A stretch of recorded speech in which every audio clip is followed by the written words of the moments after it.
biology class. In today's class we are going to discuss various asexual mode of reproduction. We have already covered vegetative propagation. Let's discuss what is budding, fragmentation and spore formation today.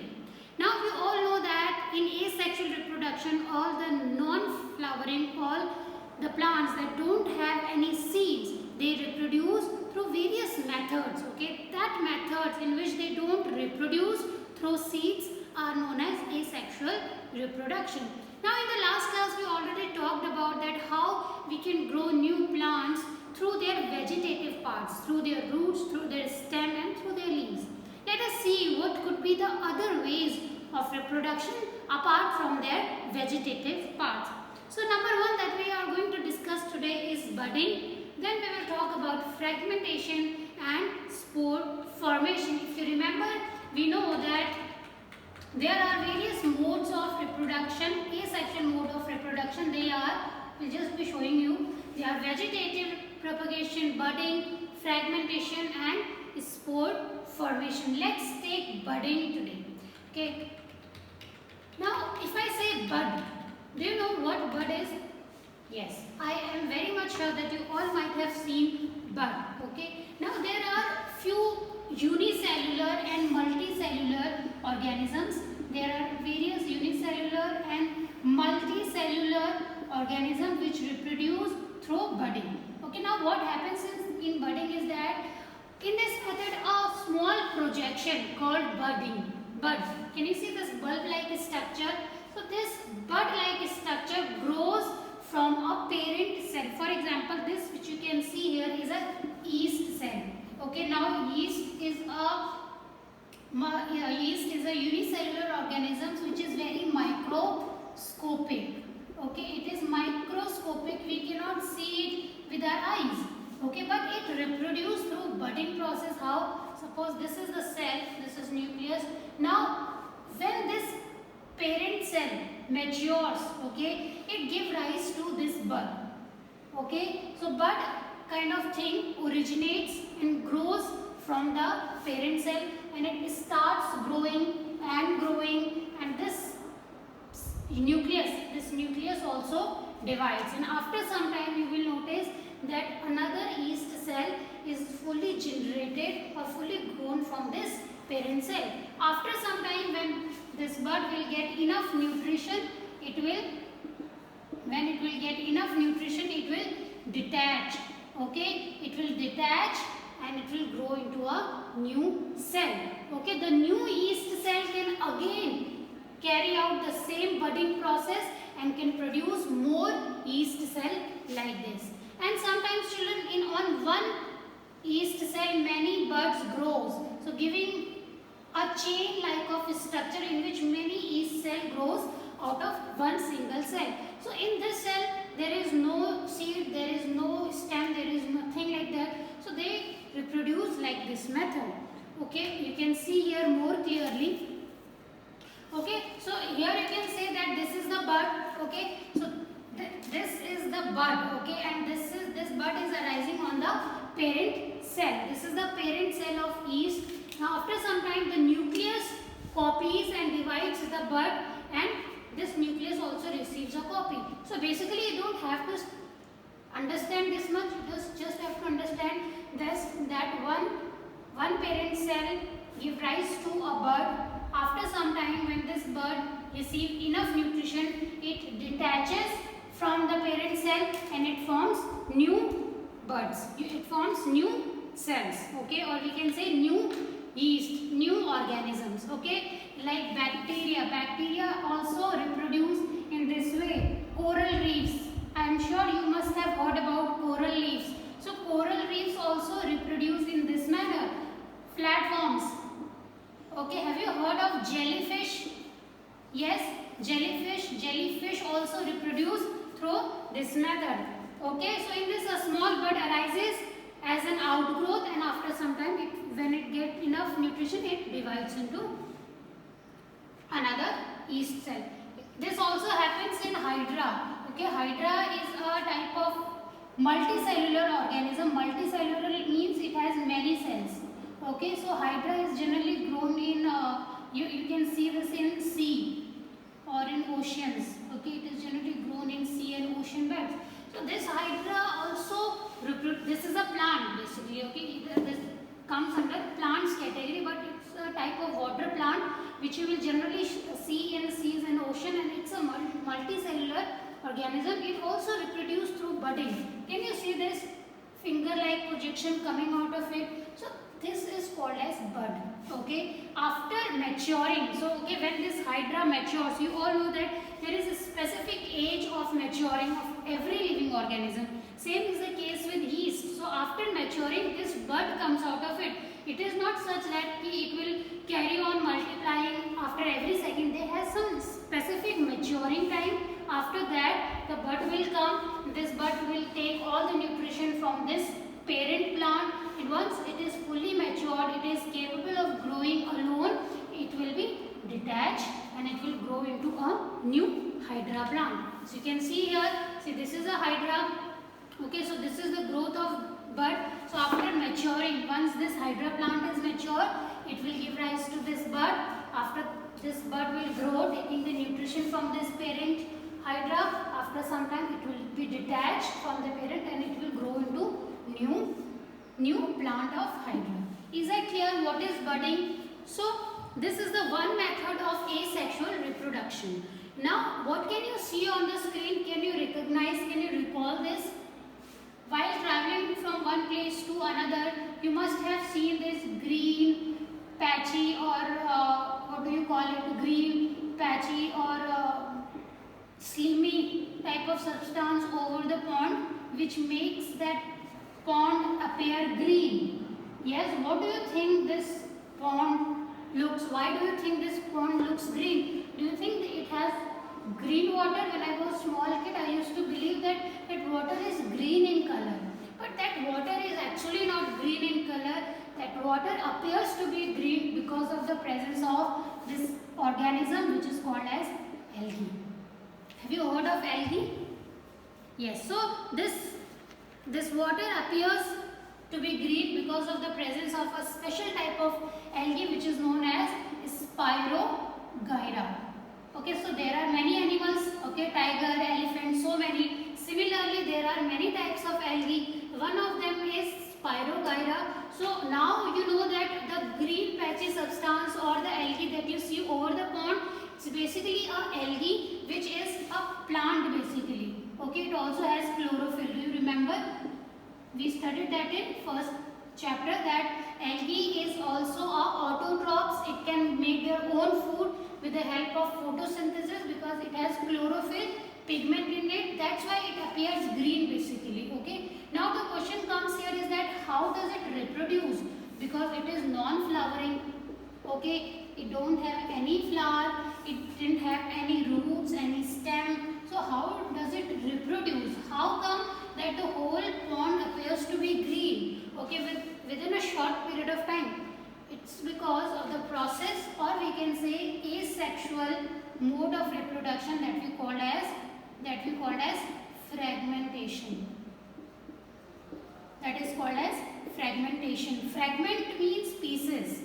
Okay, so fragment means pieces. So let's take one algae that is of Spirogyra and observe it under a microscope. So if you will take that algae and you will observe it under a microscope, you will see this type of structure. Yes, it is somewhat in this shape. So in this method, the plant breaks it into two or sometimes more than two fragments, and these two fragments again break into two more pieces or more than that, and similarly when this process go on, then the plant multiplies.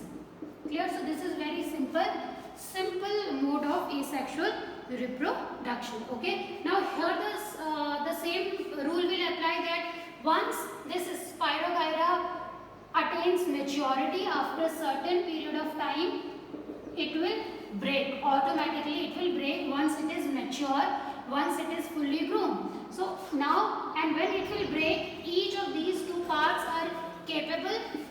They both are capable of living on their own. Okay, so they take their nutrition and they live on their own. After some time, when they get fully mature, they again break into pieces Why? You see that algae accumulated over the ponds within short period of time, because all these algae are reproducing by the process of fragmentation. Okay, so you keep one algae, it will break into two pieces after maturing. Those two pieces will further divide into four, then again eight, and similarly. So you can see here, this is a Spirogyra. Okay, it will break into two. Spirogyra is a type of alga. Okay, or algae. Both the same thing. So it will be broken down into two pieces, or we can say two fragments. Each of these fragments will again break on, and this process will go on till we get all the pond full of algae. Okay, is that clear to you, fragmentation? Now let's come to spore formation. So in this method the fungus produces spores. Okay, so now what is a spore? Okay, so basically there are many non-flowering plants. Okay, non-flowering plants. Okay, so there are plants who don't have any flower. Okay, and also their roots cannot grow. I mean, we cannot grow a new plant from their roots. Also, we cannot grow new plants using their stem. We cannot grow new plant using their stem. Basically, we cannot carry out vegetative propagation, and also they don't have flower. So, how they are going to reproduce? So, in that they have these spores. If you are familiar with ferns, okay, here, can you see this? So, this is a plant which is fern. Okay, it is called as fern. If you will see the lower side of the stem, you will notice a lot of spores. Okay, now these spores are like a thread. Okay, they are thread-like structure, which is very light, lightweight. Can you see all these spores? Okay, this type of plant is easily available in all the North Indian states. It is generally found in forest. So on the lower side, or we can say the bottom side of this fern plant, you will see these spores. Okay, after certain time, okay, these spores keep floating on the air. As you can see here, they will float on the air. Why? Because they are very light. Okay, they float on the air. Okay, when they fall on the ground, these spores germinate once they get favorable conditions, once they get proper warmth. So that is how a new plant grows. Okay, and this is the case with not only plants but also fungi. There are some fungus which also grows with the help of this process, which we call as spore formation. Okay, so these spores grow into new individuals under suitable conditions like moisture.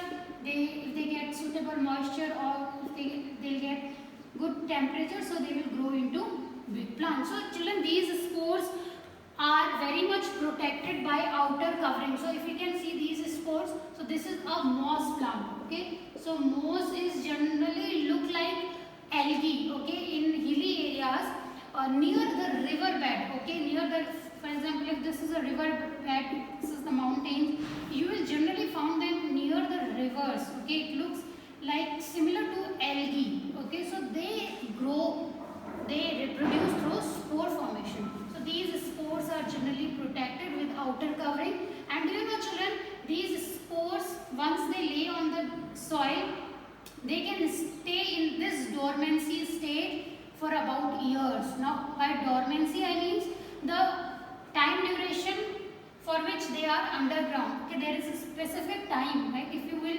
throw some seed on the ground, it will be in the dormant state in the soil. After dormant state, the roots will grow out of it. So that stage of a seed, when it is not germinated, when it is not acquired roots, that state is called as dormancy. So in these plants, they can be in dormancy state for about years. So these spores are very useful. They reproduce new plants, and one of the most good example of spores are in the case of moss and ferns, also in fungi. Also now a very good example could be of bread. How many of you have noticed bread? When you keep a loaf of bread, in open area for some time, after some time that bread bread will be full of this green and grey patches. Can you recall this situation? These green patches are nothing but they are fungus. Okay, they are fungal pores and they reproduce due to spore formation, because these spores they start growing, they reproduce. Okay, because they get favorable conditions, so they grow. So this is how the bread is also being damaged by these fungus, the process called spore formation. Okay, I hope children this is a fern plant. Okay, so this is the example that I have given you of fungus. So can you see this fungus? So actually you cannot see this on the bread, but when you will zoom your loaf of bread through microscope, you will see these structures. So these are spores. So when with the help of air or some rain or some other outside factors, they flow, they keep floating on the air. Once they reach the soil under favorable conditions, under favorable temperature, moisture, they grow into new plants, like that in the case of ferns, mosses, and sometimes algae or bacteria or fungus. Okay, cells in the spore multiply to grow in new plants in favorable conditions. Okay, so I hope children you understood what is budding. Budding in budding, new plants grows out of a bud. Okay, when this plant fully get matures, so it gives rise to a bud. Now this bud takes nutrition from the parent plant. This is called as parent plant. This is parent actually, and this is daughter. We call it daughter cell. Okay, so they after some time they get detached and they again grow into new plant. This is a hydra plant which is grown in water. Okay, you will find them in the ocean and river bed. The next one is fragmentation. Fragment means breaking into pieces. So some of the worms, flatworms, okay, flatworms or some of the animals also grow, they reproduce through this method. Okay, so now if you can recall lizards also, not the whole lizard will grow out of this fragmentation process, but yes, some parts of the lizard can grow out of fragmentation. If by mistake or by some other instances the lizard loses its tail, so you might have noticed that it grows again. So that is where the fragmentation process is occurring. But yes, you cannot cut the lizard into two halves and expect that it would grow into two. So that is not the case. Only some parts can grow, but there are few flatworms, they are very flat. If you cut them into two halves, they will grow into two flatworms. Okay, so some organisms do reproduce, some living organisms or some small worms also grow with this method. Now this is the diagram, microscopical view of Spirogyra, which is an algae reproduced through fragmentation. Now that is spore formation. In that spore formation, new plants are grown out of spores. Okay, I hope children it is very clear to you all. In the next class we will talk about the sexual method. We have already covered all the asexual method of reproduction. In the next class we will talk about sexual reproduction in plants. Take care.